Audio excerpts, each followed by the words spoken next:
If your spider plant is looking peaky and that Venus flytrap you bought's just kicked the bucket, you need On the Ledge, the podcast about indoor gardening where you learn everything you need to know to keep your houseplants looking lush. I'm Jane Perrone. Join me and a host of wonderful guests to chat all things houseplants at On the Ledge Podcast.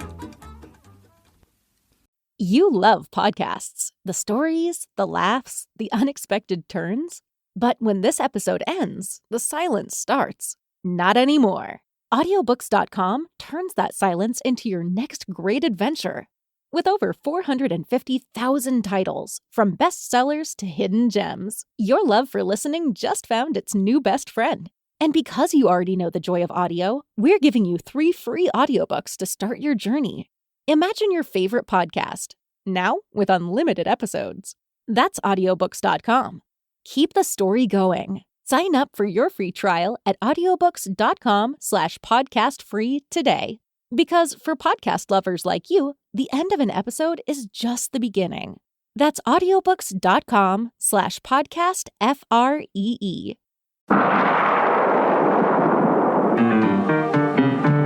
Welcome to All About Agatha, the podcast dedicated to reading and ranking every single mystery novel written by the Queen of Crime, Dame Agatha Christie.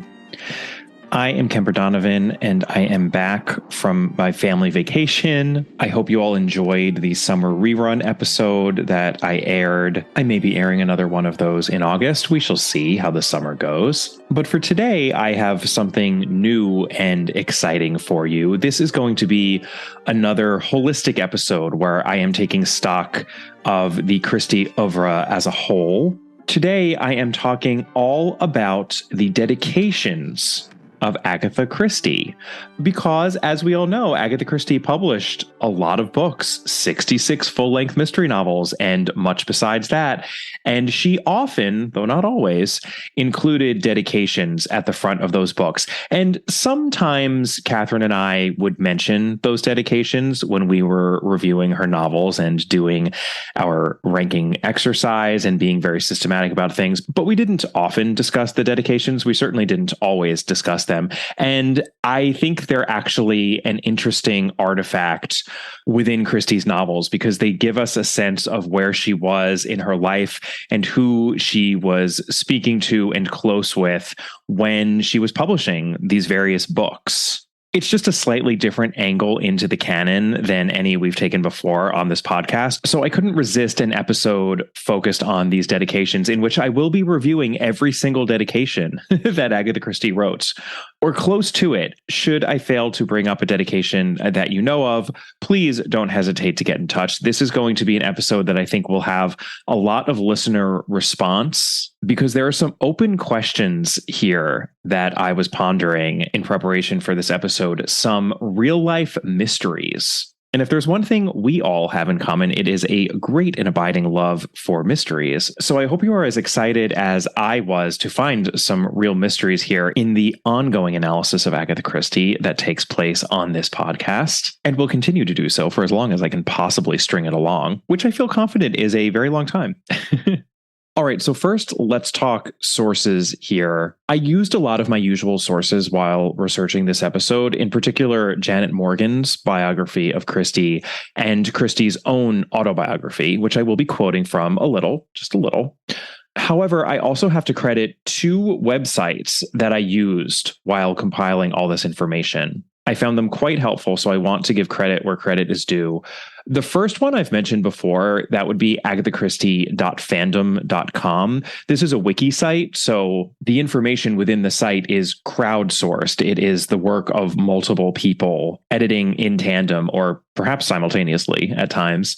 There was a great roundup of the dedications of Agatha Christie on that fandom site that I just found so helpful when I was getting myself organized. So I have to shout that site out. And then second, there is this blog that I had never come across before called The Real Chris Sparkle, in which an English gentleman blogs about rereading every single Agatha Christie book, which is something he does every 10 years or so. He very systematically included information about Christie's dedications whenever he covered a title.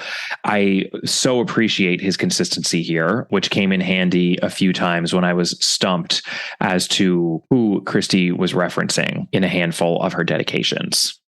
I also should mention actually a third website called Poirot Score, which is another blog. This one is run by a married couple making their way through all of Christie's material. They too spoke at length about a few of the dedications in an extremely helpful way. So thank goodness for the interwebs. I know that there's a lot of bad that comes from our interconnectivity these days, but there is also some good and a whole heck of a lot of convenience. So I really appreciated being able to rely on these scholars, these agathologists' prior work. Now, let's talk methodology here. I don't think it would be very interesting if I simply read through every dedication of Agatha Christie's, starting with The Mysterious Affair at Styles and continuing on in publication order. So that is not what I'm going to do here. What I have done instead is to break up the dedications of Agatha Christie into 9 different categories. That's right, 9 categories of dedications here for Agatha Christie. That is how many dedications we are dealing with. The first category is family. And we have 15 dedications here that fall under the heading of family, starting with The Mysterious Affair at Styles in 1920. And I should note that the dates I'll be using throughout this episode are the dates of first book publication. I am obviously not going to reference serialization dates since we are talking about book dedications here. So all the years referenced are the year of initial book publication of each title. All right, now for the very first dedication of Agatha Christie's in The Mysterious Affair at Styles. To my mother. Gotta love a classic. We know that Agatha Christie was so very close to her mother, Clara Miller, and it makes a lot of sense that she chose to dedicate her first novel to her beloved mama. Our next title that falls in this category is The Murder on the Links, published in 1923. To my husband, a fellow enthusiast for detective stories, and to whom I am indebted for much helpful advice and criticism. The husband here in question is, of course, Archie Christie, not Max Mallowan. This was when Agatha Christie was still married to her first husband. And if we are to believe what Christie would write a little over 10 years later in Unfinished Portrait, one of her very autobiographical Mary Westmacott novels, I don't know if the advice and criticism that Archie Christie provided her was necessarily helpful. But you know what? Relationships are complicated. Let's take Christie's dedication here at her word. It's lovely when one spouse dedicates a book to another. Next, we have The Secret of Chimneys, published in 1925, to my nephew in memory of an inscription at Compton Castle and a day at the zoo. This is Agatha Christie's nephew, Jack, son of James Watts and Christie's sister, Madge. She was very close to her nephew and to the entire Watts family. These were the folks who lived over in Abney Hall, which itself was one of the inspirations for Chimneys in The Secret of Chimneys. I would also just like to note that nephew Jack attended university at the same time as Agatha Christie's second husband, Max Mallowan. Yes, they were classmates, and this realization was one of the reasons Agatha Christie nearly turned down Max Mallowan's offer of marriage. She was worried that he was too young for her. There were perhaps others within her family that had the same worry. But that all ended up working out very well, and I love this early dedication from Agatha Christie to her nevy. All right, 1 year later, The Murder of Roger Ackroyd, we have To Punky, who likes an orthodox detective story, murder, inquest, and suspicion falling on everyone in turn. Punky is Madge. I believe this was Christie's daughter Rosalind's pet name for her aunt, Madge. Rosalind was extremely close to her aunt, actually, starting with the fact that when Agatha Christie went on her nearly year-long around-the-world trip in 1922, when Rosalind was 3 years old, give or take, the young Rosalind stayed with Madge, and they always had a very close relationship. Speaking of Rosalind, in 1930, we get this dedication for The Murder at the Vicarage to Rosalind. Also very simple, very classic. Just as classic to dedicate a book to one's child as it is to dedicate a book to one's parent, I think. I love it. And I love that it's The Murder at the Vicarage, too, one of my very favorite titles.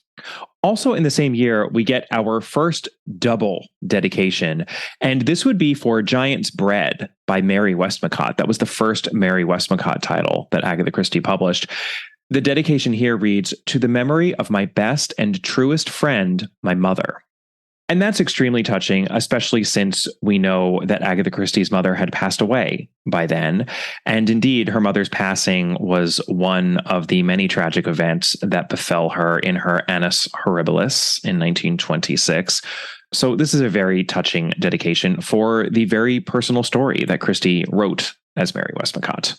I covered Giant's Bread on the podcast's Patreon page not too long ago, and it's one of my favorites. It's really stuck with me. It is by no means a perfect book. It kind of goes off the rails, but the childhood portions of that book in particular are exquisitely written, and there are a few characters in the book who I will always remember. It also provides as much insight into the way Agatha Christie thought about her own life as Unfinished Portrait does, which is a much more obviously autobiographical Mary Westmacott, but I cannot recommend Giant's Bread more highly to anyone who considers herself a scholar of Agatha Christie. If you haven't read it, do yourself a favor and go out and read it because it is fascinating.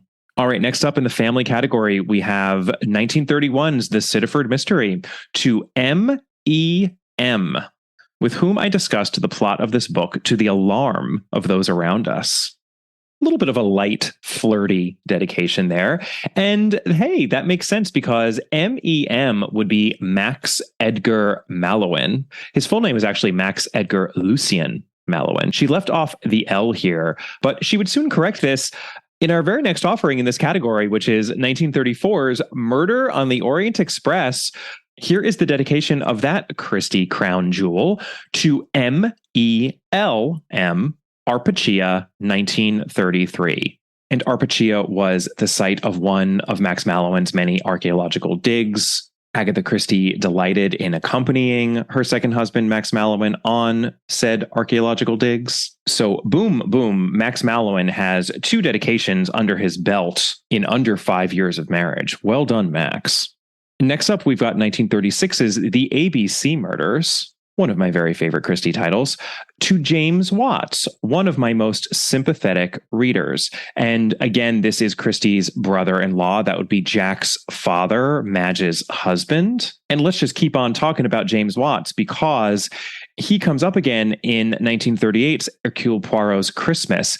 Technically, there is no dedication for this novel, but Christie wrote a letter to her brother-in-law, James Watts, at the beginning of this story in which she states that it was written especially for him because he wanted a story with, quote, lots of blood, end quote.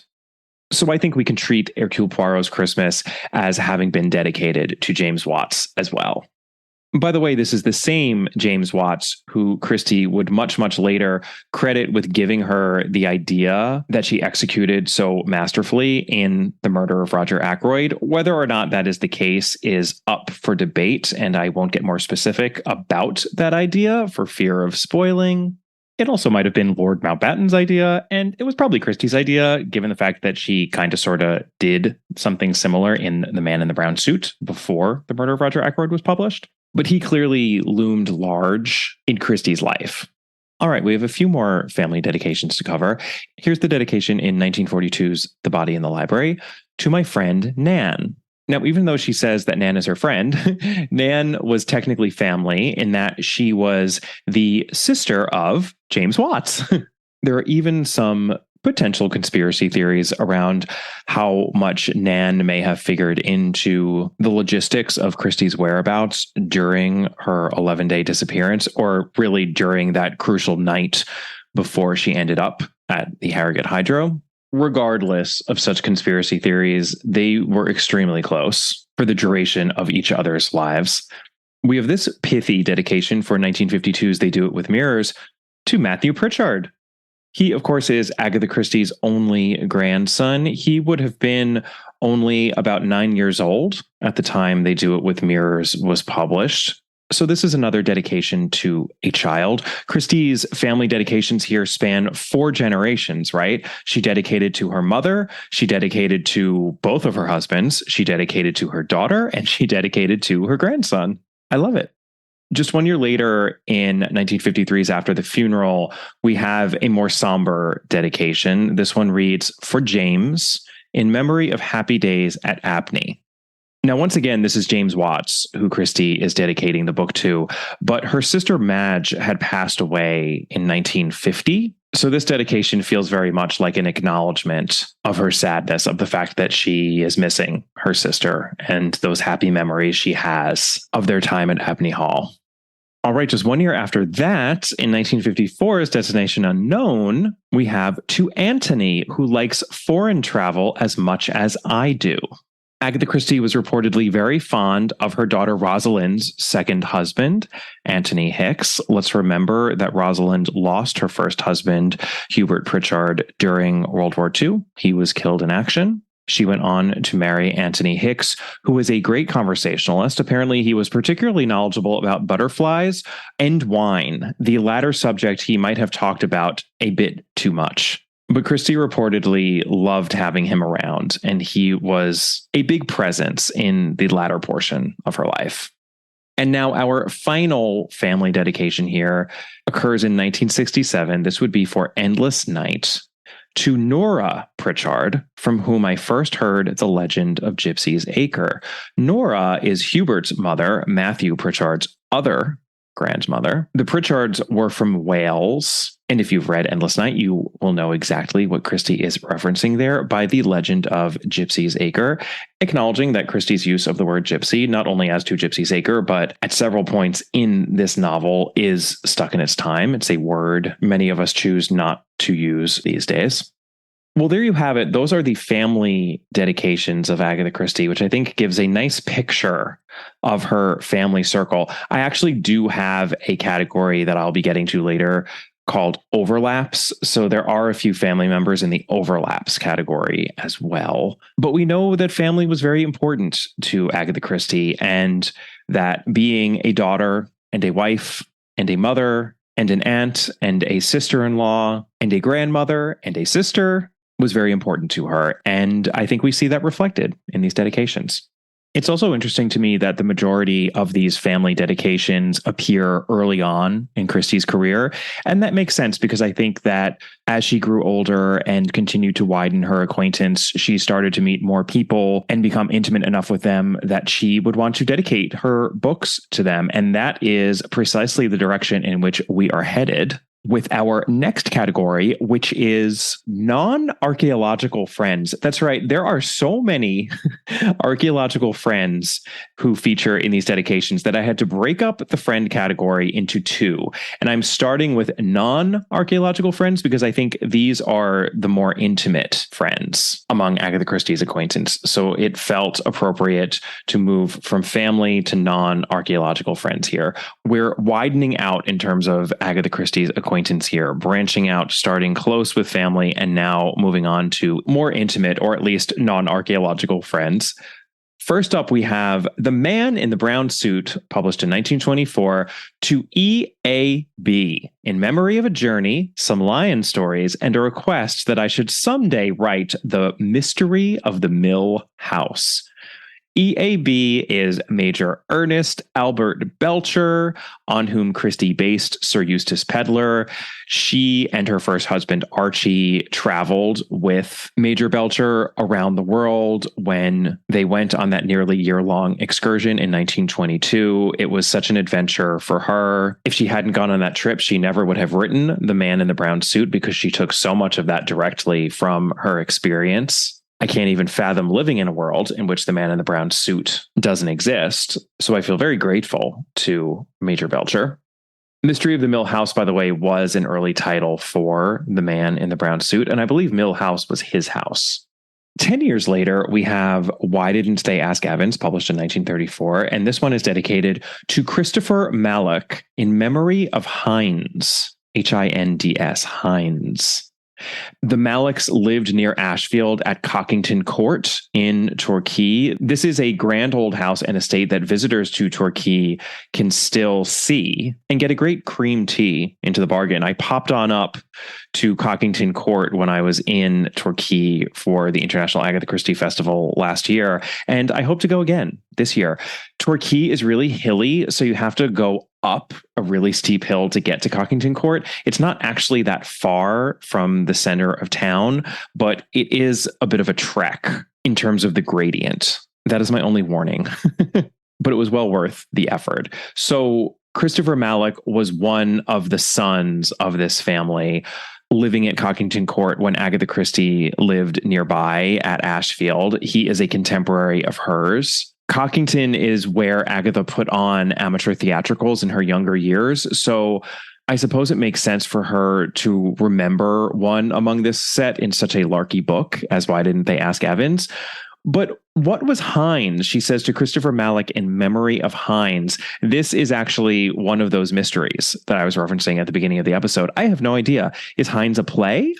Is it some sort of an adventure they had? A short-lived romance? I have zero idea. If anyone knows, please, please, please reach out to me. Email me at allaboutthedame@gmail.com. I would really love to hear from you. All right, next up, 3 years later, Death on the Nile. Here's what we have. To my old friend, Sybil Burnett, who also loves wandering about the world. Now, Sybil was a woman who Agatha Christie met during that period just after her divorce from Archie, when she was getting out in the world and traveling and generally making a go of things. As a divorcee and really a newly single woman, she went from living with her mother to being married to Archie. And when the divorce went through, she talks about this in her autobiography, she sort of had a choice to make. Was she going to become one of these people who could do things on her own or not? And she very much decided to strike out on her own. And on a bit of a whim, she headed for the Middle East. She did not meet Max Mallowan on this first trip out to the Middle East, but she laid the groundwork for meeting him 1 year later. And this was just a really adventurous and interesting time for her. She has this delightful passage about meeting Sybil Burnett in her autobiography. The two of them were on a boat trip from Rome to Beirut at the time, and here's what she has to say. It was somewhat rough along the coast from Alexandretta, and I had not been feeling too well. I had also noticed another woman on the boat. Sybil Burnett, the woman in question, told me afterwards that she had not been feeling too good in the swell either. She had looked at me and thought, that is one of the most unpleasant women I have ever seen. At the same time, I had been thinking the same about her.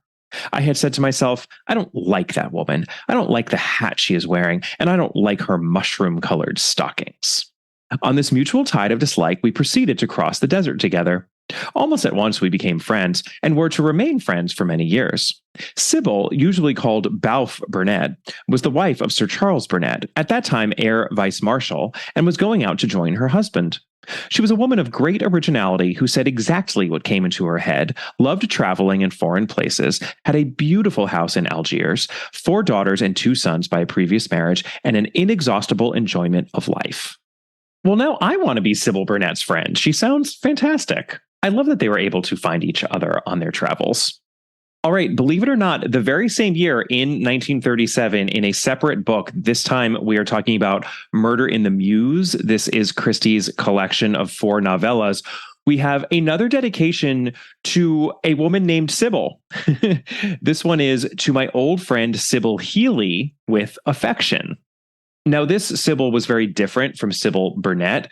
Sybil Healy was very literary. I couldn't find out that much about her, but I learned from yet another website, collectingchristie.com, which I have visited from time to time, that Sybil Healy was, quote, the daughter of an American actor, Wilfred Lucas Healy. Sybil Healy lived in Torquay, as did Agatha, which no doubt is how they met and became friends. Sybil, too, was an author who divided her time between America and England and was great friends with Christie, end quote. And then I learned from the Real Crisparkle blog that Sybil Healy was a friend of Rudyard Kipling's sister, Alice. Apparently, Sybil and Ruddy were pen pals even, all the way up to his death in 1936. All right, next up, 1 year later, 1938's Appointment with Death. To Richard and Myra Malloch to remind them of their journey to Petra.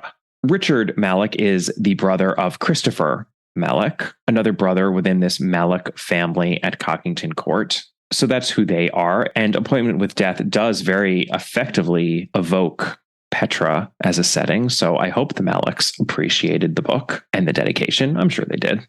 Okay, this next one is actually one of my favorite dedications, even though it's by no means one of my favorite books. 1940's 1-2 Buckle My Shoe. Here's what we have. To Dorothy North, who likes detective stories and cream, in the hope it may make up to her for the absence of the latter! Exclamation point. An unusually jaunty dedication of Christie's.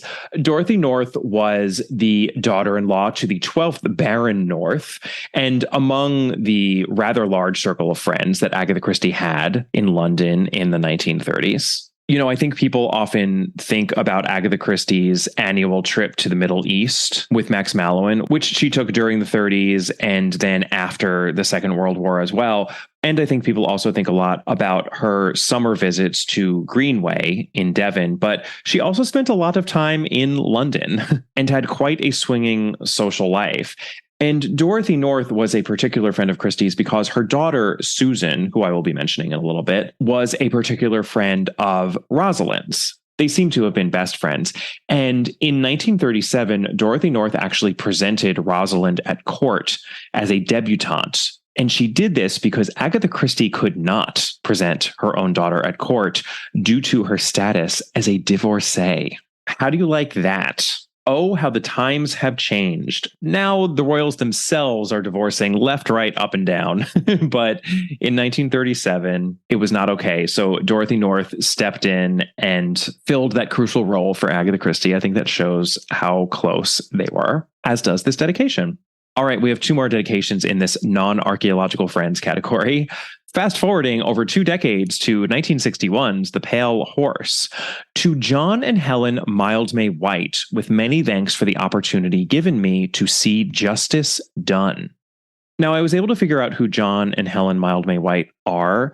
I'm going to quote again from the real Chris Sparkle website. Helen Mildmay was the heiress to Fleet Manor in Devon, who set about creating beautiful gardens on the estate which she inherited following the death of her brother. She married Lieutenant Commander John White. Christie doesn't mention the couple in her autobiography, and I don't know to which justice she refers. I do not either. I am so intrigued by this reference, with many thanks for the opportunity given me to see justice done. What is Agatha Christie referring to there? That could mean so many different things. I do not know. So that is going to have to be another lingering mystery for now. And then our final entry in this category is 1963's The Clocks. And this also is one of my favorite dedications. In fact, there's an inverse relationship, I think, between my affection for dedications and my affection for the novels in which those dedications appear. 1-2 Buckle My Shoe, not one of my favorite books. The Clocks, definitely not one of my favorite books. And yet here is the delightful dedication for The Clocks. To my old friend Mario, with happy memories of delicious food at the Caprice. And now I'm getting this very helpful synopsis of the Mario situation from agathachristie.fandom.com. Here is what they had to say. Mario Galati was a London restaurateur who owned the Le Caprice restaurant at 20 Adlington Street, Mayfair. He was formerly the maitre d' at another famous restaurant, the Ivy, owned by Abel Giandolini. In 1947, Mario branched out on his own and opened Le Caprice. It is highly likely that this is the Mario to whom Agatha Christie dedicated her novel, The Clocks. Why this particular novel is dedicated to Mario is a matter of conjecture. The story has an espionage subplot. A restaurant is used as the venue for a dead letter drop using raincoats. Perhaps Agatha Christie imagined the same thing going on at Mario's? Perhaps indeed. So there's a little bit of a mystery surrounding this dedication as well, but I think it's really charming that she chose to dedicate a novel to a former maitre d' and owner of one of her favorite restaurants where she really enjoyed the food. We know that Agatha Christie loved her food. She just had a great zest for life in general. And I think that that is reflected in these dedications to her non-archaeological friends and also in the dedications to her archaeological friends. So let's move on to those. We had 8 dedications, by the way, in category 2, 8 non-archaeological friends. We have got 11 archaeological friend dedications to cover now. Starting with a collection of short stories, 1932's The 13 Problems is dedicated to Leonard and Catherine Woolley.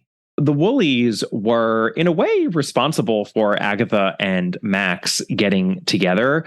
It was Leonard Woolley's dig on which Max and Agatha met. But the Woolleys were also a bit of a controversial pair. Leonard Woolley was not necessarily the best boss to Max, and Catherine Woolley was perhaps not the easiest person to get along with at all times. She is infamously the basis for Louise Leidner in Murder in Mesopotamia. But despite these issues, I'm sure that Agatha Christie really did appreciate the role that the Woolleys played, at times unintentionally, in joining together her and Max. All right, next up, just 1 year later, 1933, is Lord Edgeworth Dies to Dr. and Mrs. Campbell Thompson. Dr. Thompson was an archaeological colleague of Max's. They worked closely together at Nineveh early on in Christie's marriage to Max Mallowan.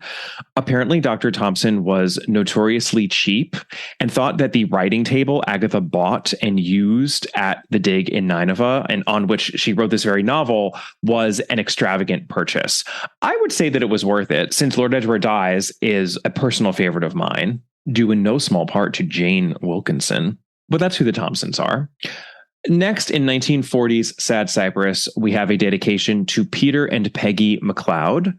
I'm getting this again from the real Chris Sparkle. This blogger had a real knack for putting things succinctly and effectively, so that is why I am quoting him as many times as I am during this episode. The book is dedicated to Peter and Peggy McLeod, doctors who ran the hospital in Mosul, in present-day Iraq, when Agatha and her husband were there on archaeological digs. They became friends and kept in touch when the McLeods returned to England and settled on the East Coast. Christie was godmother to their daughter, Crystal. At the time the book was published, the McLeods were under a lot of stress as their children were being evacuated due to the war, and I think the dedication was Christie's gift of friendship during this difficult time.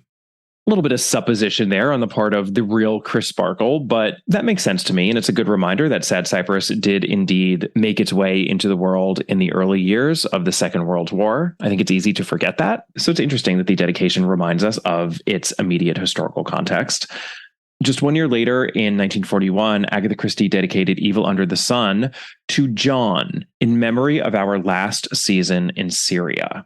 The John in question here is John Cruikshank Rose, who befriended Agatha Christie and Max Mallowan all the way back at that archaeological dig in where Agatha and Max met. That was the dig that Leonard Woolley was leading. So he is a longtime friend of the Mallowans, and we will be hearing from him again, don't you worry. In 1943, in our number one ranked Agatha Christie novel, Five Little Pigs, we have a very simple dedication to Stephen Glanville. Now, Catherine and I talked on the podcast about the close relationship that Christie had with Stephen Glanville. He was an archaeological colleague of Max's, and he and Christie grew close, especially in Max's absence during the war. I am not insinuating anything when I say that. I'm really not. There is zero evidence that there was anything in any way romantic between Agatha Christie and Stephen Glanville, but there was clearly a high and healthy mutual regard. And I will be coming back to Stephen Glanville very shortly. But first, I want to talk about the dedication in 1943's The Moving Finger to my friends Sidney and Mary Smith. So Sidney Smith was an archaeological colleague of Max's. He was keeper of the Department of Egyptian and Assyrian Antiquities at the British Museum. And according to Janet Morgan, he had, quote, helped Agatha pass the war by teaching her the algebra she had forgotten, end quote. Christie actually has quite a bit to say about Sidney Smith in her autobiography, so I'm just going to read out a few passages here. A prima donna by temperament and a man of most interesting thoughts. His views on anything were unlike anybody else's, and if I spent half an hour talking to him, I went away so stimulated by the ideas he had put into my head that I left the house feeling as though I was walking on air. He always aroused violent resistance in me, so that I had to argue every point with him. He could not and did not want to agree with people. Once he disapproved of people or disliked them, he never relented. On the other hand, if you were once really a friend of his, you were a friend of his. That was that. His wife, Mary, was an extremely clever painter and a beautiful woman with lovely gray hair and a long, slender neck. She had also the most devastating common sense, like the tang of a really good savory served for dinner. The Smiths were extremely good to me. They lived not far away, and I was always welcome to come there after I had left the hospital and talk to Sydney for an hour. I should note she's talking about her time during the Second World War now. He would lend me books that he thought it would interest me to read, and would sit there, rather like a Grecian philosopher of old, while I sat at his feet, feeling like a humble disciple. He enjoyed my detective stories, though his criticisms of them were unlike anybody else's. About something that I didn't think good, he would often say, "That's the best point in that book of yours." Anything that I was pleased with, he would say, "No, it's not up to your best. You were below standard there." So that's one passage. And then we get this really charming recounting of Sydney Smith's reaction to Come Tell Me How You Live. That was the memoir that Agatha Christie wrote about going to the Middle East every year with Max Mallowan on these archaeological digs. So before it was published, she shared it with Max and his friends. And this was Sydney Smith's reaction. Sydney Smith, of course, said to me, "You can't publish that, Agatha." "I'm going to," I said. "No," he said. "You had better not publish that." "But I want to." Sydney Smith looked at me disapprovingly. It was not the kind of sentiment he would approve of. Doing what you personally wanted did not go with Sydney's somewhat Calvinist outlook. Max might not like it. I considered that doubtfully. "I don't think he'll mind. He'll probably like remembering all about the things we did, too. I would never try to write a serious book about archaeology. I know that I'd make far too many silly mistakes. But this is different. This is personal. And I am going to publish it," I continued. "I want something to hold on to remember. You can't trust your own memory. Things go. So that's why I want to publish it." "Oh, well," said Sydney. He still sounded doubtful. However, "Oh, well," was a concession when it came from Sydney. "Nonsense," said his wife, Mary. "Of course you can publish it. Why not? It is very amusing, and I quite see what you mean about liking to remember and read back over it." So that is Sydney and Mary Smith, and I would say they earned their dedication in the moving finger. All right. In 1945, we have Death Comes as the End. And here is Stephen Glanville once more to Professor S.R.K. Glanville. And then this dedication is followed by a note to Stephen, thanking him more specifically for all he did to bring this historical mystery to fruition. Because, as many of you know, Death Comes as the End is Agatha Christie's mystery novel set in ancient Egypt. And she relied on Stephen Glanville's expertise and encouragement to pull off what she did in that book. And while I personally am not a huge fan of Death Comes as the End, I know that there are many fans out there. I've mentioned this before, but I do now have a first edition of that book that I was gifted by a dear friend and listener of this podcast who is desperate that there be justice for Death Comes as the End. So I suppose I am going to have to reread that book at some point. But it makes a lot of sense that she would dedicate this book to Stephen Glanville. All right, next we have Dead Man's Folly, published in 1956, to Peggy and Humphrey Trevelyan. I'm going to quote the real Chris Sparkle again. Humphrey Trevelyan, also known as Baron Trevelyan, was a British diplomat and author, and at the time of the publication of Dead Man's Folly, was the British ambassador to Egypt, which is doubtless how Agatha and Max Mallowan came to know him and his wife, Peggy. Sounds good to me. I had no idea who Peggy and Humphrey Trevelyan were.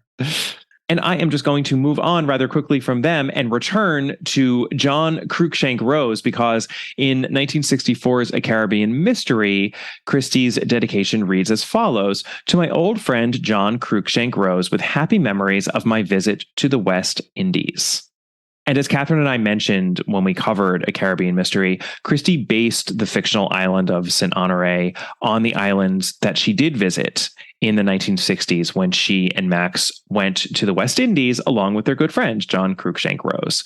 So I love that this old friend of theirs has two dedications, one in Evil Under the Sun and the other in A Caribbean Mystery. Not too shabby. Our final archaeological friend dedication is a late one. This would be 1970's Passenger to Frankfurt, which is dedicated to Margaret Guillaume. And once again, I'm going to quote the real Chris Sparkle website here. Margaret Guillaume was married to Alfred Guillaume, the renowned Hebrew/Arabic scholar. The Guillaumes were family friends of the Mallowans, who had possibly first met as a result of their needing Alfred's translation advice. So there you go. What this category proves is that Agatha Christie was extremely close to a lot of archaeologists and archaeologists' wives/associates. This was obviously a world that was extremely important to her. She had so many close friends in this world, and I think it's a huge reason why her second marriage to Max Mallowan was such a success, because he had a flourishing career. She had a flourishing career. The one only enhanced the other. This was not a zero-sum game here. It was a sum greater than its parts as a marriage. And I think you can see that here in this category in particular.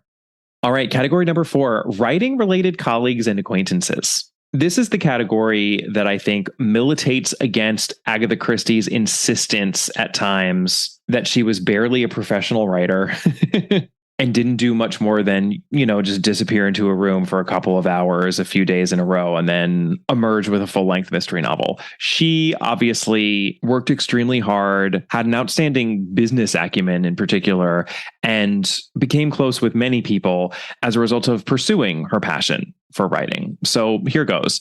The dedication of 1932's Peril at N House reads as follows. To Eden Philpotts, to whom I shall always be grateful for his friendship and the encouragement he gave me many years ago.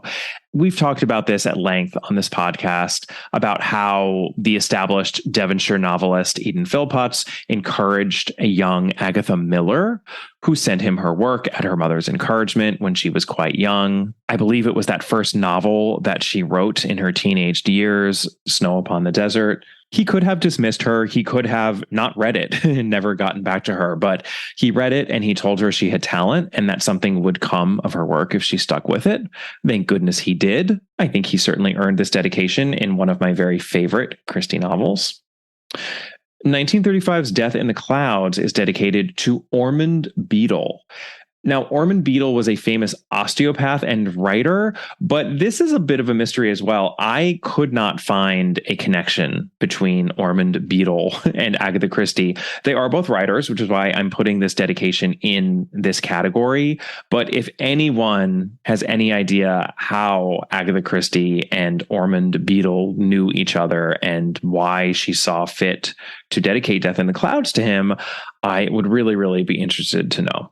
All right, we have a big one here. 1939's And Then There Were None is dedicated to Carlo and Mary. This is their book, dedicated to them with much affection.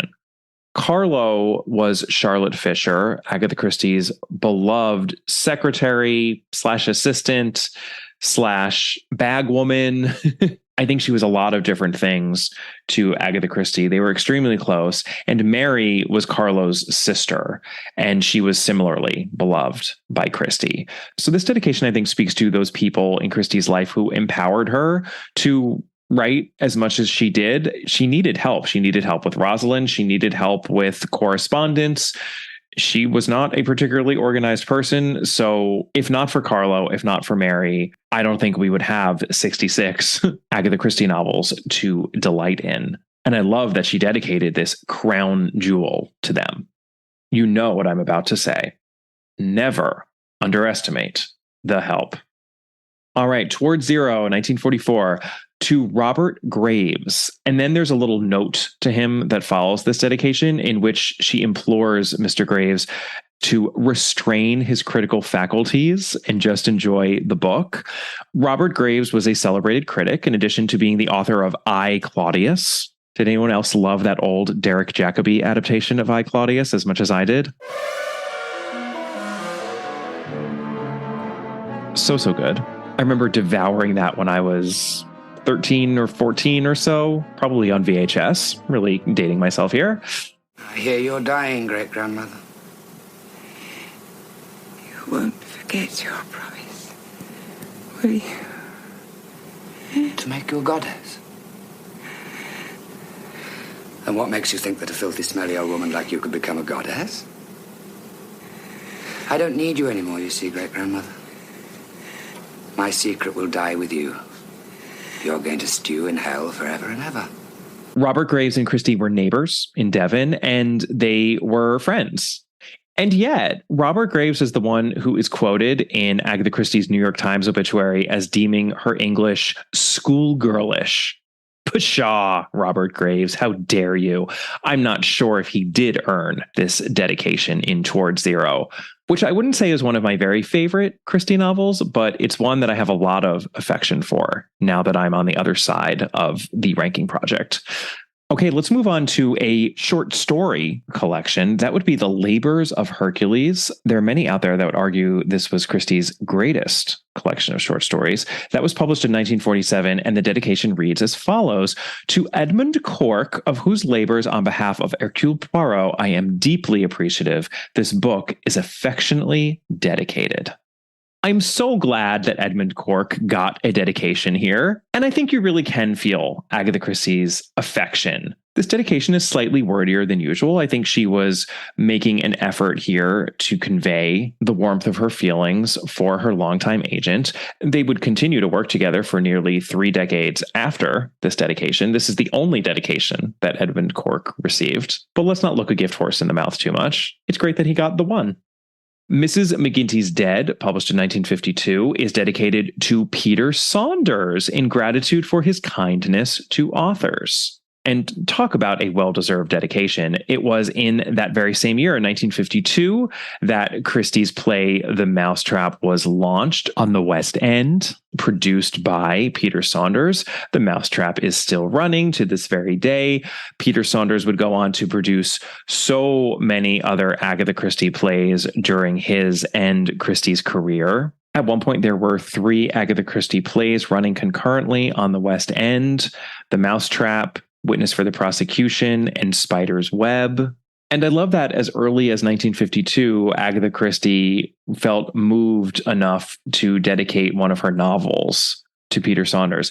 This also speaks to the fact that Peter Saunders had gotten involved with Agatha Christie's work prior to The Mousetrap. He had actually put on a production of Murder at the Vicarage. This was a post-West End run of regional performances. And Murder at the Vicarage, the play, was not adapted by Agatha Christie herself, but of course based on her novel, as well as a short run of Black Coffee that never made it to the West End, and a West End production of The Hollow, which Agatha Christie had adapted herself based on her novel. So they were well acquainted by the time 1952 rolled around and Agatha Christie dedicated Mrs. McGinty's Dead to him. Because it's not as though there were a business angle here. She did not adapt Mrs. McGinty's Dead for the stage, and she did adapt many of her titles for the stage, actually. I think this is purely an acknowledgement of the gratitude she felt that Peter Saunders treated her with the respect and admiration that she deserved. All right, next up we have 1954's A Pocket Full of Rye for Bruce Ingram, who liked and published my first short stories. Now, this little tidbit I got from that Poirot Score website. Here goes. Bruce Ingram was a doyen of British journalism as editor of the Illustrated London News for a record 63 years, 1900 to 1963. From 1905, he was also editor of The Sketch. Both news magazines had been founded by his grandfather. Nepo baby. Ingram was impressed by Christie's first novel, The Mysterious Affair at Styles, and commissioned 12 short stories to feature Hercule Poirot. So this dedication is really all about The Sketch. Catherine Brobeck would have been so pleased. There wasn't a bigger fan of The Sketch magazine than Catherine Brobeck. And I love that as late as 1954, when she really wasn't publishing short stories anymore, she chose to dedicate one of her novels to this editor who commissioned her first short stories. That's so great.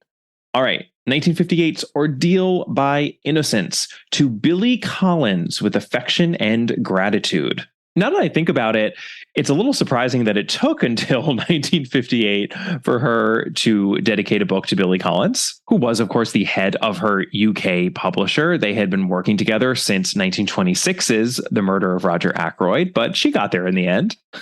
Now, this next dedication is really interesting and really controversial. We definitely talked about it on the podcast when we covered this novel. 1962's The Mirror Cracked from Side to Side, to Margaret Rutherford in admiration. Well, if that early dedication to Archie Christie mentioning his helpful advice and criticism was potentially a lie, this dedication is almost definitely a lie.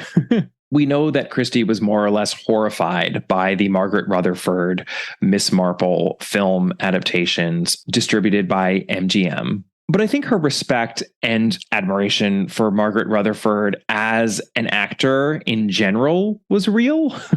And you'll notice she doesn't specify that the admiration has anything to do with Margaret Rutherford's performance in those films in this dedication. So Agatha Christie remains a master of omission, right? All right, we're moving along here to later in Christie's career. We've got 1966's Third Girl to Nora Blackborough. So Nora Blackborough was Edmund Cork's secretary, and apparently she was the first point of contact for anyone who wanted permission to use Christie's work. So you know that Nora Blackborough was extremely busy over at Hughes Massey. And I would say that she earned this dedication to a book that I wish had been better for her sake. All right, we have finally arrived at what is probably my favorite dedication among the entire batch. And true to form, it appears in a book that I don't like very much. This would be 1969's Halloween Party. To P.G. Wodehouse, whose books and stories have brightened my life for many years.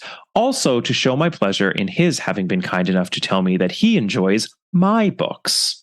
I just love this dedication. I actually referenced the dedication not too long ago in the housekeeping portion of an episode because one of you listeners pointed out the fact that P.G. Wodehouse had become a bit of a controversial figure after World War II because there are some that thought he had been a bit traitorous by broadcasting some rather jocular stories of his while he was in an internment camp in Germany or near Germany, somewhere in Central Europe, I believe, during the Second World War. I actually remember, without looking it up, I'm not going to look it up, that he was in Upper Silesia or Silesia, because one of the jokes that he made was, if this is Upper Silesia, I'd hate to see Lower Silesia. It seems to have been a miscalculation on his part, but he was pilloried for it, and he essentially fled to the United States after World War II, and he never came back to the UK. And there were all these efforts to grant him a knighthood and give him all these other accolades, and people would constantly bring up the World War II issue. The stink of it never really left him, and this feels like it may have been an attempt on Agatha Christie's part to help him out, or at least to prove her allegiance to him, or the fact that she was over it. So just that backstory is enough to make it one of the more interesting dedications here among the pack. But the reason it's one of my favorite dedications is that it's a total humble brag. She's saying, oh, P.G. Wodehouse, because I love his book so much, but also I'm super psyched that he loves my books. The my in this dedication, his having been kind enough to tell me that he enjoys my books. That my is italicized in the dedication itself. That is her emphasis, not mine. All right, our final dedication here among writing-related colleagues and acquaintances, we have 12 dedications in this category, is 1971's Nemesis, which is dedicated to Daphne Honeybone. Her first name is spelled Dauphne, but I assume that's either a typo or that the name is still pronounced Daphne, even if it has that U in it. I don't think it's Daphne. I think it's Daphne Honeybone. Anyway, Daphne was Agatha Christie's private secretary. Charlotte Fisher was Christie's secretary earlier on in her career, and Daphne Honeybone was a secretary later in Christie's career. And she apparently continued to work for Max Mallowan after Christie's death in 1976. So I love that Agatha Christie dedicated Nemesis, one of her very best late titles, to her secretary. We've now got a bunch of categories with not many titles in them. Category 5, I am calling En Masse. These are dedications that Agatha Christie wrote to many people, not to one person or two people, but to large groups of people. You'll see what I mean as I get into it. First up is The Secret Adversary, Agatha Christie's second book, published in 1922. To all those who lead monotonous lives in the hope that they may experience at secondhand the delights and dangers of adventure. This is the sort of dedication that she would not really go on to replicate. I think this is Agatha Christie experimenting with what kind of writer she wants to be. I'll be honest, I think it's a little bit of an obnoxious dedication. It's a little annoying, and I much prefer the direction she went in, which was just to keep it simple when it came to her dedications. Murder in Mesopotamia, published in 1936, is dedicated to my many archaeological friends in Iraq and Syria. And that makes sense for a book that is so obviously inspired by those archaeological digs that Agatha Christie had gone on in the years preceding the publication of that novel. Similarly, 1951's They Came to Baghdad is dedicated to all my friends in Baghdad. And finally, here's the dedication for By the Pricking of My Thumbs, published very late in her career in 1968. This book is dedicated to the many readers in this and other countries who write to me asking, what has happened to Tommy and Tuppence? What are they doing now? My best wishes to you all, and I hope you will enjoy meeting Tommy and Tuppence again, years older, but with spirit unquenched. Unlike the dedication in The Secret Adversary, I do not find this dedication en masse to be obnoxious. It's actually quite charming, given that there had been so many years between the previous Tommy and Tuppence novel and this one. She's calling out the fact that it's been a while and doing it in a very charming way. But that's all we have for the en masse category. She really did not do that very often. Now, category number 6 is overlaps. So these are just titles that would not fit neatly into one of the categories I created. And there are a lot of interesting ones here. So first up is The Mystery of the Blue Train, published in 1928. This is another notable Agatha Christie dedication to the two distinguished members of the OFD, Carlotta and Peter. Now, Carlotta is Charlotte Fisher. She is referred to as Carlo in the dedication to And Then There Were None. But that is the same person. That is Agatha Christie's beloved secretary and general helpmeet earlier in her career. I believe that she also acted as Rosalind's governess. That was another role that she filled. And I think I neglected to mention this when I was covering the dedication to Carlo and Carlo's sister Mary for And Then There Were None. But they both witnessed Agatha Christie's wedding to Max Mallowan in 1930. So just super, super close here to Carlo. And even Carlo's sister. She could not have been closer to this woman. And the OFD is the Order of the Faithful Dogs. That is people who Agatha Christie felt were loyal to her as opposed to people who were not. And this is coming out of that difficult period for Christie when her marriage to Archie fell apart and they eventually divorced. I believe that there was a counterpart to the OFD. It was the Order of the Rats. I forget if those rats had an adjective, but being in the OFD was a very good thing indeed. So we know who Carlotta is. And then Peter is an actual dog. That's part of the joke here. An actual dog is in the Order of the Faithful Dogs. Christie had many dogs, but Peter was perhaps the most beloved of them all because he is the dog who got her through the worst of times. This would be Christie's Annus Horribilis in 1926, and then also just the general low point in the years following when her marriage completely disintegrated and she did finally divorce Archie Christie. This dedication is being written in 1928, and Peter has been there through just a truly, truly tumultuous period when she appreciated the loyalty of her dog. Next in this overlap category is 1939's Murder is Easy. That is dedicated to Rosalind and Susan, the first two critics of this book. The Susan here is Susan North. And if you'll remember, Agatha Christie dedicated 1 2 Buckle My Shoe to Susan's mother, Dorothy. So Susan North was Rosalind's best friend. And that's just so cool that she dedicated this book to her daughter and her daughter's best friend. I love that. I'm sure that they got a kick out of that as well. They were about 20 years old when this book was published. Now, in 1946, we have a book that I already mentioned when I was talking about Sidney and Mary Smith. That would be Agatha Christie's memoir, Come Tell Me How You Live. She dedicated that one to my husband, Max Mallowan, to the Colonel, Bumps, Mac, and Guilford. This meandering chronicle is affectionately dedicated. So this is a combination of family and then numerous archaeological friends. And that makes a lot of sense for that memoir, of course. Next up is 1946's The Hollow. I have referenced this dedication many times on the podcast.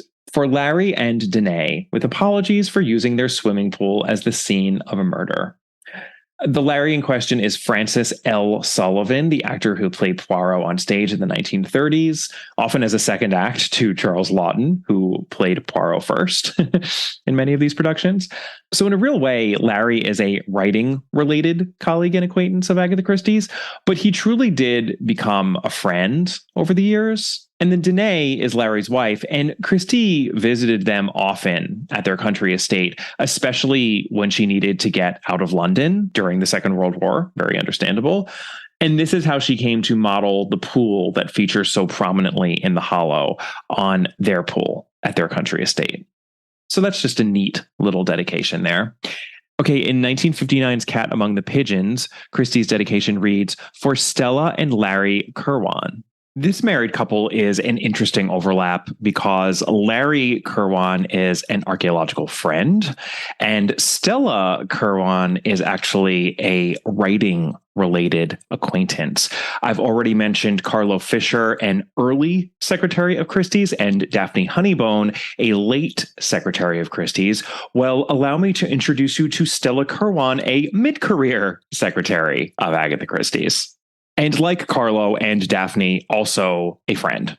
Wikipedia tells me that Sir Archibald Lawrence Patrick Kirwan was a British archaeologist and geographer. He made major contributions to the study of ancient Egypt, Nubia, East Africa, and South Arabia. He was the director and secretary of the Royal Geographical Society from 1945 until 1975, and he helped organize the first ascent of Mount Everest in 1953. This is a great quote from his obituary in The Guardian. He was one of the last survivors of the heroic age of archaeology, an age to which Max Mallowan and all of his compatriots belonged. This really was a sort of golden age of British archaeology, as potentially problematic as it was in certain ways, often encroaching on these foreign lands in a somewhat colonialist way.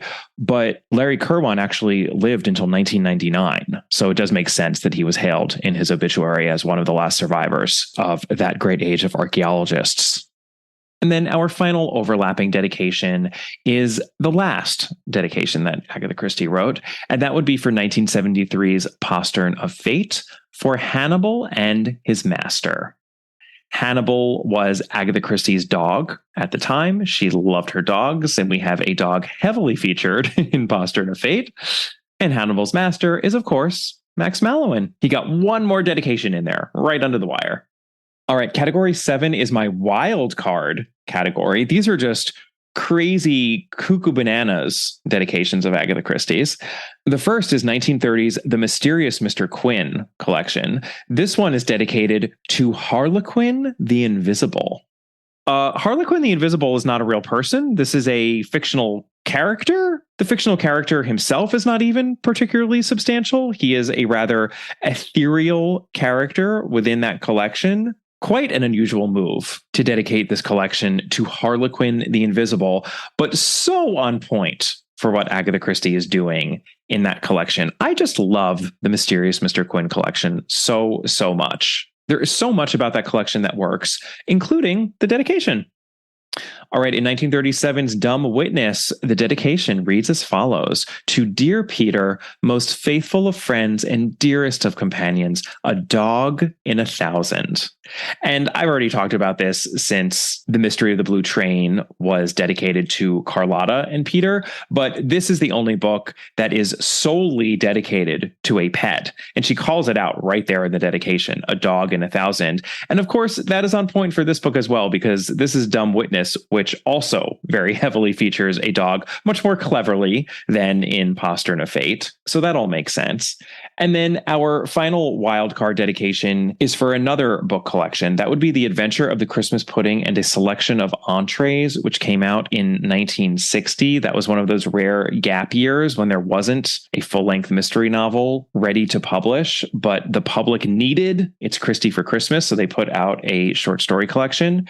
And as part of the foreword Christie wrote for the collection, she included these words: "So let me dedicate this book to the memory of Abney Hall, its kindness and its hospitality." And the reason that she is singling out Abney Hall is that in The Adventure of the Christmas Pudding, there is a lavish Christmas feast, Christmas festivity on display.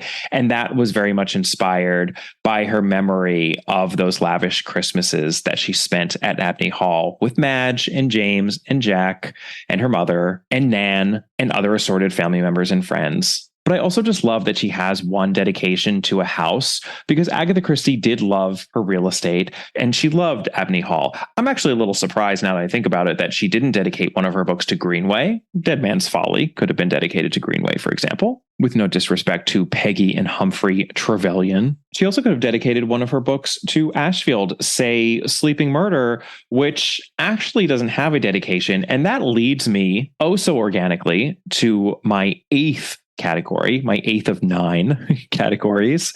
These are all titles that have no dedications. And I'll start with the novels. According to my calculations, there are 11 novels that have no dedications. But as I mentioned at the top of the episode, this is an area where I think it's hard to speak with absolute certainty because different editions have different dedications. Sometimes it's very easy for a dedication to go missing or for one to just appear in one edition and then disappear in subsequent ones. So if anyone has different information here, if you check one of these titles and you find a dedication in your copy, I would love to hear from you about it. And I would be really interested to hear what those dedications are. So here goes. These are the 11 full-length Agatha Christie novels that do not feature a dedication. The Big Four, 1927. The Seven Dials Mystery, 1929. Cards on the Table, 1936. N or M, 1941. Sparkling Cyanide, 1945. Taken at the Flood, 1948. Crooked House, 1949. Hickory Dickory Dock, 1955. 450 from Paddington, 1957. Curtain, 1975, and Sleeping Murder, 1976. Now, a few notes on these titles. Curtain and Sleeping Murder are obviously special situations because she had written them years earlier, and the dedication is often the last thing to be written, right? It's the thing that you don't write until you're actually publishing the book. So it makes sense that these manuscripts did not have dedications when they went into their respective vaults, and that they did not acquire dedications when they came out of their vaults. In the case of Sleeping Murder, Agatha Christie had already passed away. And in the case of Curtain, Agatha Christie was just not in a place, I think, to be all that active in the publication of the book. I will also just note that Crooked House, while it does not have a dedication, does have a foreword in which Christie explains that this is a book she thought about writing for a long time and it's a favorite of hers. So perhaps she felt a dedication was not necessary, or perhaps she worried that dedicating that book in particular to anyone would be more of a curse than a blessing. Just a thought. And then in my review of all these dedications, you'll notice that from time to time, I mentioned collections of short stories that did feature dedications. But for the most part, the book collections did not have dedications. So here's a list of those short story collections that did not feature dedications.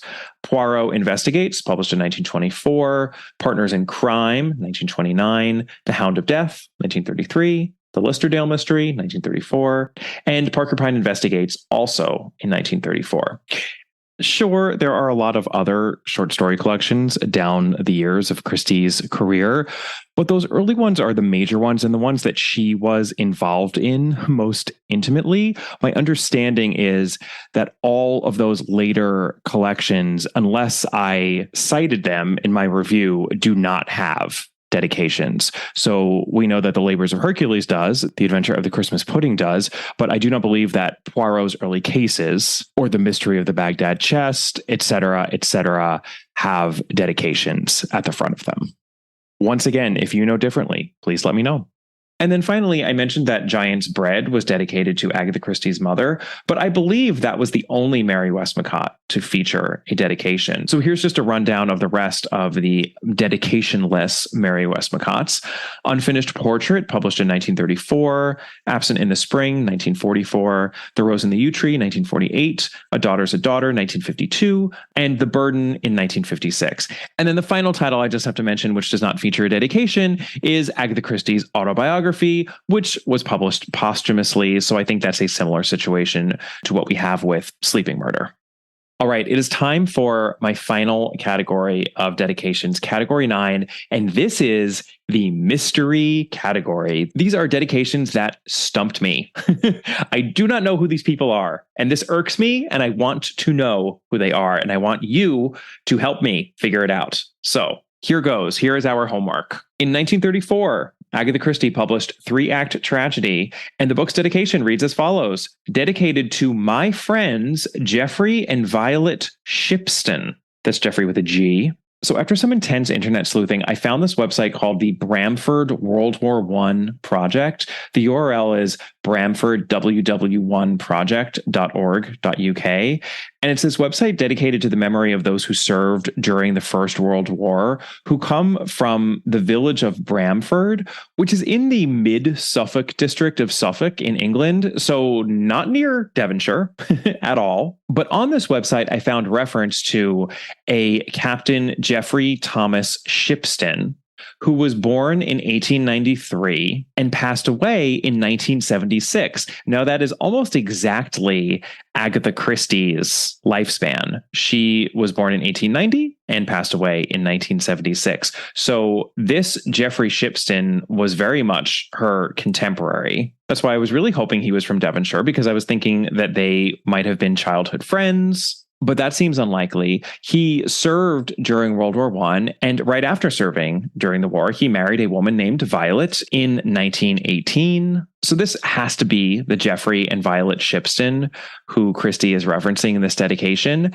And the only connection I can make, this is pure conjecture on my part, but in the summary as to who this Captain Geoffrey Thomas Shipston is on this Bramford World War I Project website, there is a reference made to the fact that Geoffrey Shipston was a research chemist by profession before serving in the war. So that makes me think that perhaps Agatha Christie, who so famously learned all about poisons as a dispenser during the First World War, crossed paths with Geoffrey Shipston during the war and then kept in touch with him, got to know his wife. Maybe she knew his wife separately. I don't know. I have no idea. They obviously were still in touch through the dissolution of her marriage to Archie Christie for her to be dedicating a book to them in 1934.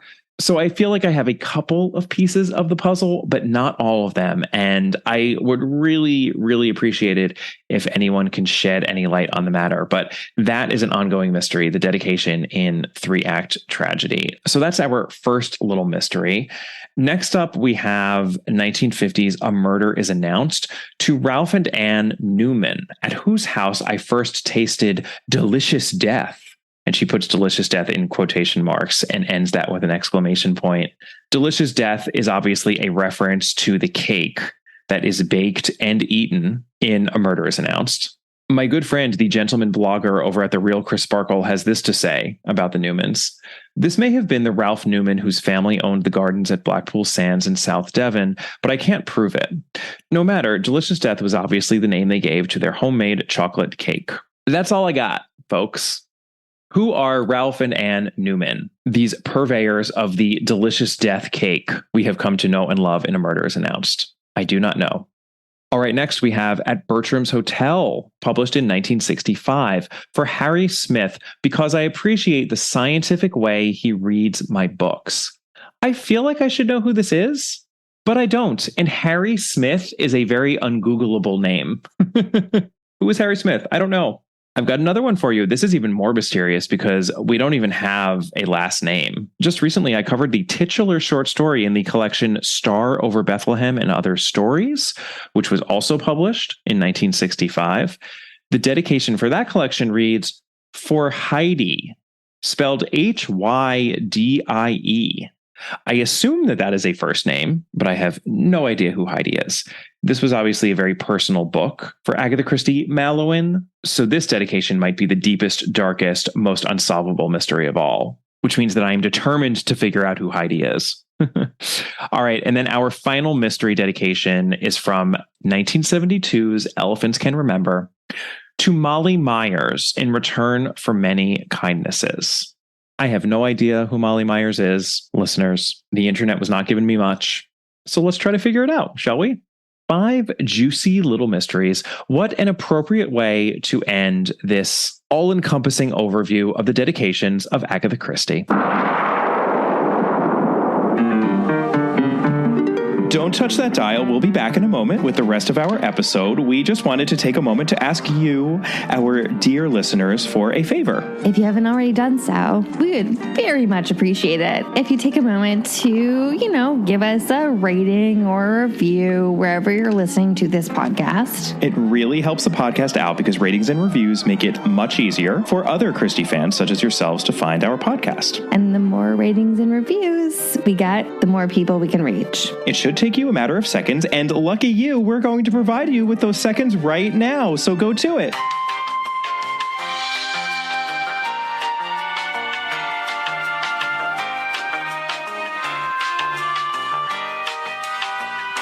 Thank you so much. And now, back to our regularly scheduled programming.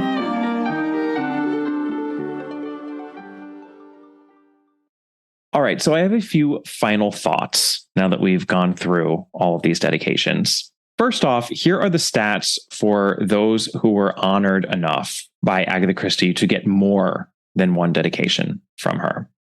The following people received 2 dedications. Clara Miller, Agatha Christie's mother, for The Mysterious Affair at Styles and Giant's Bread. Rosalind Hicks, formerly Pritchard, née Christie, Agatha Christie's daughter, for The Murder at the Vicarage and Murder is Easy. Peter, the dog, for The Mystery of the Blue Train and Dumb Witness. Charlotte Fisher, for The Mystery of the Blue Train and Then There Were None. Talk about a high and a low. John Cruikshank Rose, for Evil Under the Sun and A Caribbean Mystery. And Stephen Glanville for 5 Little Pigs and Death Comes as the End. Another high and a low, if you ask me. So that's 2 family members, her mother and her daughter, a pet, a colleague, and 2 archaeological friends. Quite the motley crew. Now, when it comes to 3 dedications, we have just one individual so honored. That would be James Watts for the ABC Murders, Hercule Poirot's Christmas, and After the Funeral. And then finally, there is one person only, who received the distinction of 4 dedications from Agatha Christie. And that, of course, would be her second husband, Max Mallowan, for The Sitterford Mystery, Murder on the Orient Express, Come Tell Me How You Live, and Postern of Fate. Those are all people who were extremely important to her. Some of them obvious, some of them not as obvious. And I think it's a really interesting group. My second thought about the dedications, which doesn't really come across in a podcast, has to do with the lack of consistency in terms of punctuation and capitalization. It's just all over the place, which is very Agatha Christie, i.e. Ariadne Oliver-esque. And I find that charming. I think a lot of these dedications were jotted off at the last minute, right before the book was leaving her hands and going to the publisher. And to a certain extent, it feels like these dedications were written by the same person who was able to craft her intricate puzzle mysteries in the midst of shopping lists, school notes scribbled by her daughter, etc., etc. Agatha Christie was a genius who thrived in and on chaos. And I think we get a tinge of that in these dedications. She didn't have a system here. There's no rigidity to these dedications. She wasn't taking them too seriously. And I kind of love her for that. My third point is that I can't help thinking about the people who didn't make the cut, given we have as many dedications as we do, and as many repeats as we do. Harold Ober, Agatha Christie's U.S. agent, for example, never got a dedication. Her brother Monty never got one. This isn't so surprising since we know that Monty was such a ne'er-do-well and albatross around Christie's neck. But perhaps it's also a little surprising that she never dedicated anything to the memory of her father. We know from her autobiography that she had a lot of affection for him, but he did pass away when she was still a child. And it's quite clear that even when he was alive, her filial devotion lay with her mother. So I just think that's really interesting. We have multiple dedications to Christie's mother. We have a dedication to Madge, to her daughter. Of course, she did have a lot of affection for her brother-in-law, James Watts, but in general, she seems to have been much more about the other women in her family than the men.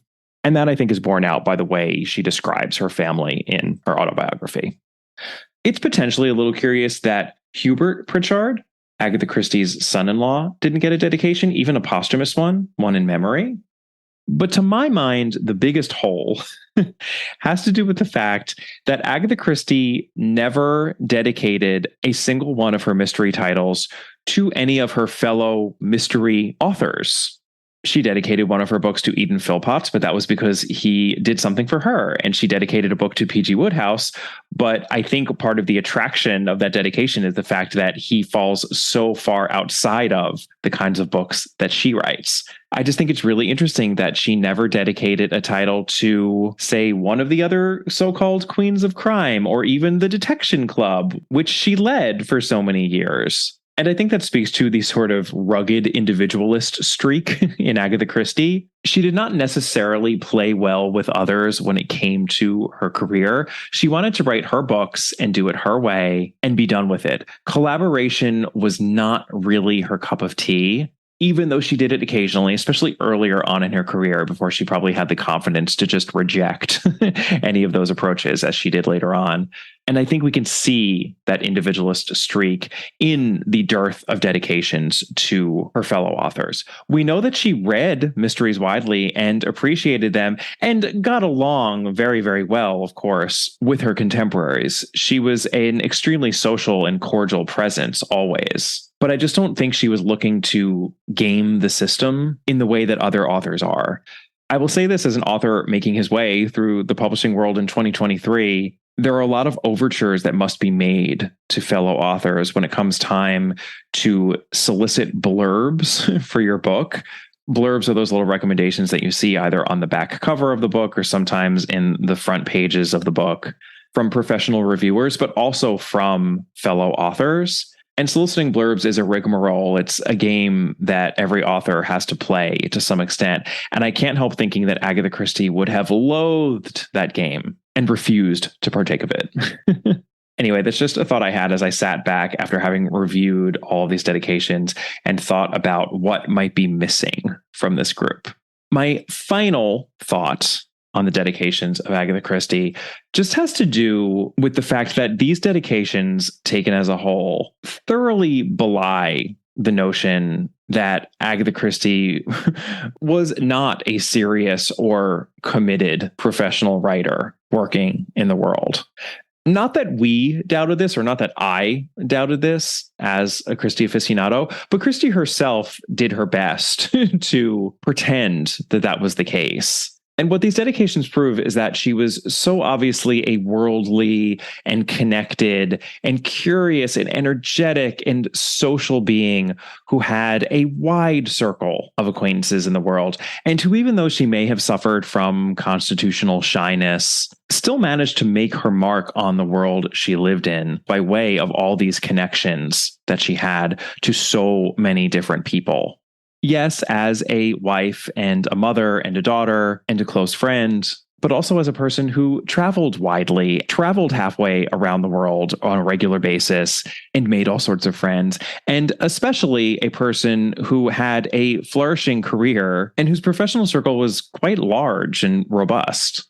This is not the Agatha Christie she necessarily projected, because I don't think she wanted to project much of anything, quite frankly. But despite all of her protestations and her Victorian or Edwardian sort of modesty about her profession, I think we can see the evidence of her thriving in the world she lived in. We can see that evidence in these dedications. Well, that is all about the dedications of Agatha Christie. I hope you enjoyed that holistic overview. I've got a couple of interviews coming your way. And first off, I am so excited to be bringing you a conversation with Julius Green, who wrote the definitive book about Agatha Christie and the theater. Curtain Up, Agatha Christie, A Life in the Theater. I have mentioned this book many, many times on this podcast, and I can't believe it's taken this long to get Julius Green on here for an interview. I can't wait to bring you that conversation. And until then, I really did mean it when I said that I wanted to hear from you if you have any light to shed on any of the mysteries that I mentioned having to do with the dedications of Agatha Christie. Email me at allaboutthedame@gmail.com or find me on social media. The podcast is on Twitter at allaboutthedame and on Instagram at allaboutagatha. If you're looking for more content, you can head on over to the podcast's Patreon page. I've included a link in the notes to this episode. I've also included a link in the notes to my mystery novel, The Busy Body, which will be coming out in January of 2024. If you click on that link, you will be taken to my publisher and you can pre-order the book from the bookseller of your choice. I would really appreciate it if you did that. That would help me out personally. And it would help the podcast out if you submitted a rating and or a review wherever you are listening to this podcast. All right, see you next time. Bye.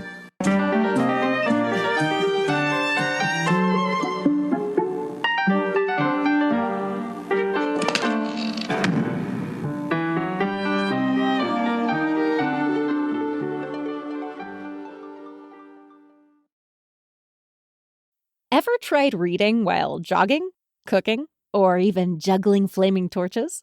Yeah, it doesn't end well. But with audiobooks.com, you can conquer books without the circus act. Dive into over 450,000 titles, including more than 10,000 free ones. Get hooked on a bestseller, find your next obsession, or finally read that classic you've been avoiding since high school. And here's the inside scoop. Sign up today for a free 30-day trial and snag your first 3 audiobooks on the house. Sign up for your free trial at audiobooks.com/podcastfree today. That's audiobooks.com/podcastfree.